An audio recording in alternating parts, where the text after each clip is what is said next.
what's everybody's understanding of testing and processing, and when do we do testing and processing? What do we think? For me, Scott, it's at the end, once you've had your breakthrough, and you want to make sure that there is nothing left that needs to be dealt with, no knots or anything else. Yeah. And you, like you said before, you keep pushing and pushing up to a point where they might even get angry with you because they're feeling all blissed out, and you're going, you know, what else is there? Well, that's, for me, that's testing. Mm-hmm. So we do, generally testing is done at the end. When else do we do testing? Any ideas? Scott, for me, I've really been enjoying testing as their resource comes up. Mm-hmm. Like, I'm loving it. Mm-hmm. Instead of sort of at the end, I've been doing that. As soon as I notice the resource come up, I sort of pause and let them sit on it, and then the implication of doubt. Yep. So that's been really enjoying doing that.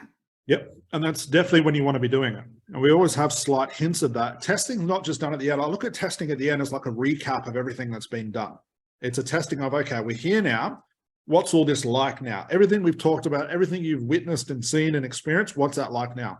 But realize when you do testing as well, every time you ask, what's the problem, you're testing.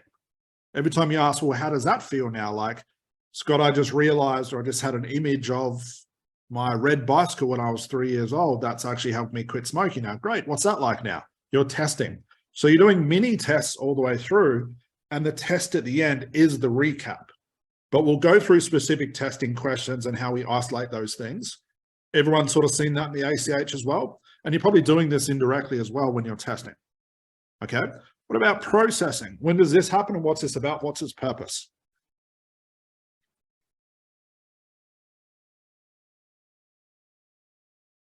Any ideas? I mean, processing will take place kind of whether we tell them to or not, but there are ways at the end that we can kind of guide them. And it's just the subconscious mind trying on the different suits, figuring out how to integrate everything that was talked about. Yes, absolutely. So although we isolate processing at the end, and we'll get through the processing chart as well, we'll do this as part of it. We'll do the question later. Processing happens as soon as I say, okay, Tanara, what's the problem? She goes, what is the problem? She's processing. She's thinking. Remember, tomorrow in Mac, when we start, we're going to go through thoughts and thinking. Thoughts are stuck. Thoughts is, I'm going to be broke the rest of my life. We know the way the Mac works, we're going to get the thought moving again. So it becomes thinking. So thinking for me is just processing. It's getting them outside of the problem where they are and getting that motion again, making things malleable, like the Play-Doh thing we talked about. Remember, problems are stuck. We've got to get it moving again. Does that sort of make sense? So processing definitely happens at the end, and we'll go through the chart as well, but you'll get little mini processing. It's all essentially comes down to little mini sessions, little mini questions, mini thoughts, mini thinking, mini to add up to one big breakthrough.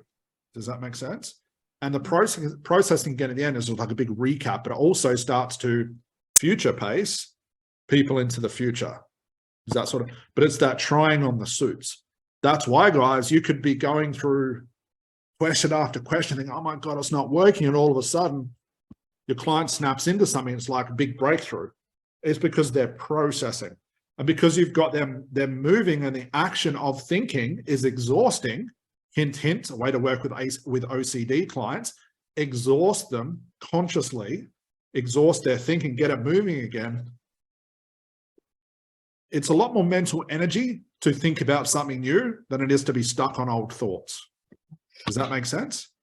And do you guys agree that when a client's exhausted, it's better for us as the therapist?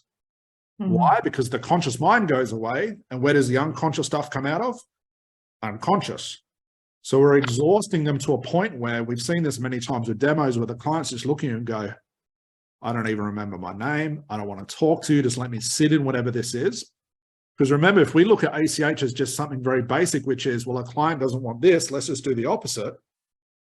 They've thought enough about the problem. Let's just get them to a place where there's no thinking. That has to be right, because it's just the opposite. So sometimes a client having no thoughts is the answer, because that's where that aha moment comes from. And I think, Ivan, we talked about this last time, the ACH, where we start to judge people's resources. When it's something small and we go, nah, that's not enough. Where's this big, fireworks and client dropping into trance and drooling on themselves, but it's something so small to them, well, maybe just sitting in silence for once inside the head is just what they need therapeutically.